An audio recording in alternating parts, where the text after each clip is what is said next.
This is the Lone Creator YouTube. We hope this video helps. You begin by selecting the mesh or group you want to change. Don't delay, enter Pivot Edit immediately. Press Insert or hold the D key to toggle Pivot Edit mode, then switch to the Move tool and drag the pivot to an approximate location. You're doing this so transforms rotate around the desired point rather than the object's original center. Once placed roughly where you want it, release Insert or D to lock the pivot and prepare for precise snapping or centering in the next step.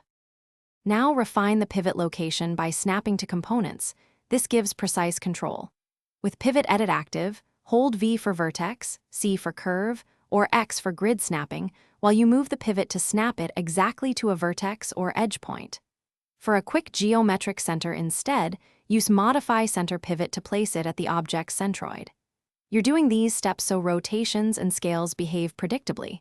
Once the pivot is snapped, exit Pivot Edit and test rotations to verify alignment. Finish by normalizing the object's transforms so the new pivot behaves consistently. With the pivot finalized, use Modify Freeze transformations to zero out translate and rotate values, which prevents unexpected offsets later. Test by rotating and scaling the object to ensure it pivots as intended. If things look wrong, make sure you deleted construction history or use Modify Center Pivot to reset. Deleting history often resolves stubborn offset issues. Once tests pass, Thanks for watching. Consider subscribing if we helped you.